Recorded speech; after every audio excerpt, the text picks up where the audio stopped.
Hi, so I have some success tips for beginning educators.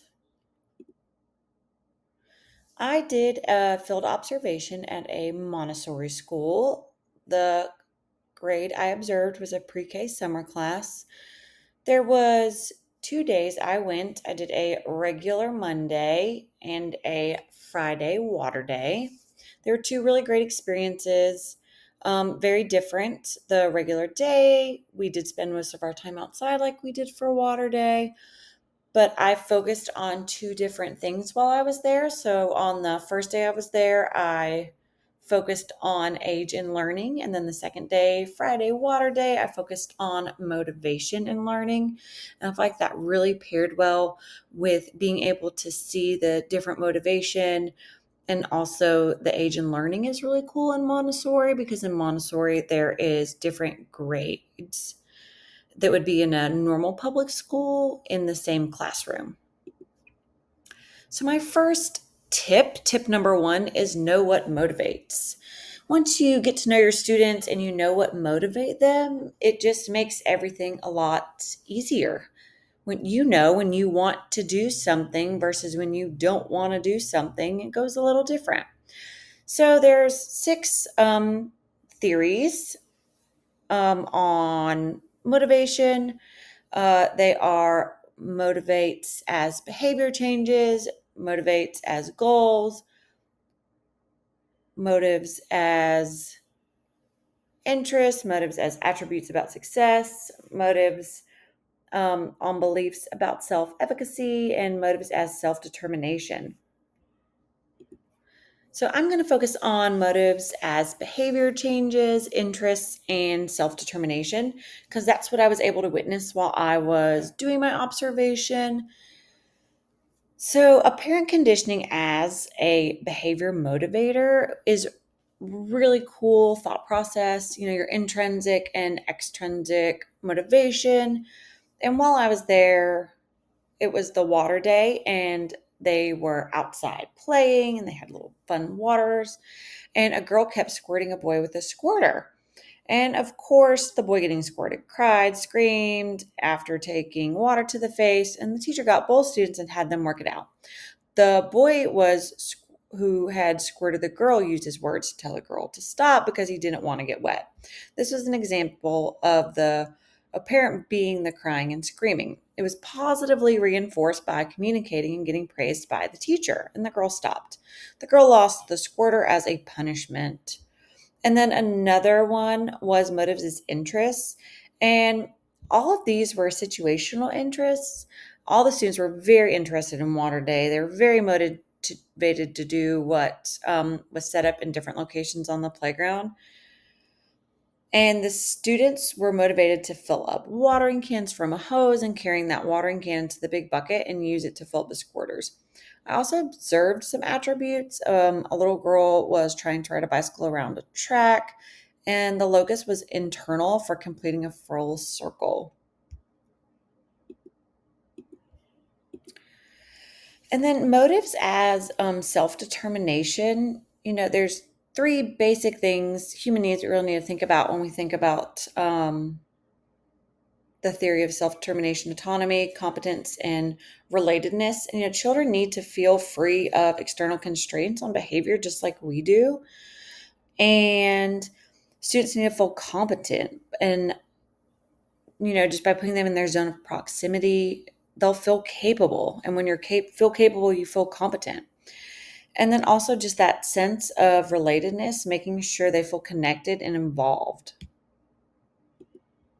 And if your school does not have a PBIS system, then that is something I would definitely look into and have your own classroom, maybe your token economy, just something that motivates your students, and having different motivation in that PBIS program will help. Stickers, candy, extra recess, just whatever you can do that will help motivate your kids.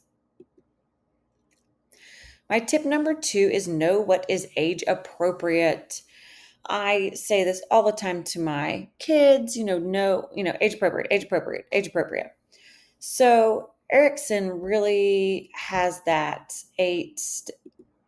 the psychosocial development. And that is that he has 8 stages going from birth to all the way to old adults. And the stage that I got to witness was autonomy versus shame, which is the 2 to 3 year olds, and the initiative versus guilt, 4 to 5, and also industry versus inferiority, 6 to 11. Because in the classroom setting I was in, it was actually 3 to 6 year olds. So that was really cool to be in that different setting and but be in there with 3 different age groups. And then of the 4 major stages of cognitive thinking, they were in the pre-operational stage. That's 2 to 7 year old. So they're all about, you have to know what they need. So they need dramatic play, thinking on 2 levels at once. Is that metacognition really starting to set in? So knowing their milestones, where they are, what they need to be doing. Once you know what they need as a teacher, you're going to be able to give it to them. My next tip is tip number 3, know their needs. So Maslow's hierarchy really tells us what we need. If your basic needs aren't met, the other stuff just isn't important. And with that, then Volkovsky goes on, and he is the one who did the zone of proximity. You need to know where they need to be educationally. Do they need they can't have something that's too easy or too hard. They get discouraged, they get frustrated, they get bored. And a lot of times bored equals bad. And there are so many assistive technologies out there to help you with these needs and age appropriate things that need to be met and knowing what motivates. And my tip number 4 is be reflective. When you are a reflective teacher, I think it also just makes you a reflective person in life. You know yourself, you're out there for your students, you want to model good behavior for them. There are ways that you can just have yourself self-reflect in your lesson plans. And then you can teach your students to be reflective and think about, the 4 questions. What happened? Why did it happen? What might it mean? What are the implications for my practice? So those are just some 4 questions that you can throw out there. So in conclusion, the knowledge I gained from this class and my field experience is already helping me be a better parent. It's given me an understanding of what I can appropriately expect from my students, what to do to motivate my students, my educational stances that any child can grow.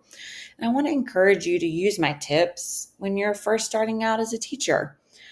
So if you are, trying to motivate your student, and you can think of assistive technology that can help you with that.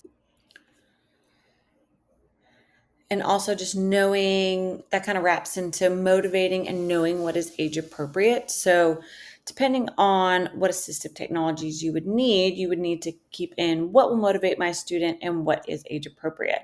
So you have the screen readers, you have hearing aids, switches, keyboards, text to talk recognition. All of these are going to help you as a teacher, help empower your students, and just continue to be a better teacher. And this knowledge will help enhance my own educational practice because, like I've said, once you know what your students need, how you can give it to them, what motivates them, having that PBIS system in play, then you can just really take your teaching skills to the next level. And when you're hopefully taking these tips and kind of putting it into your practice, reflecting on yourself, just really going back and forth on what you can get them to motivate their needs, and just knowing that any child can grow and that you can be a part of that just by helping get them where they need to go. I had some great resources I included, and There's that. And then thank you guys so much for watching it. I hope you at least enjoyed one of my 4 tips. Thank you so much.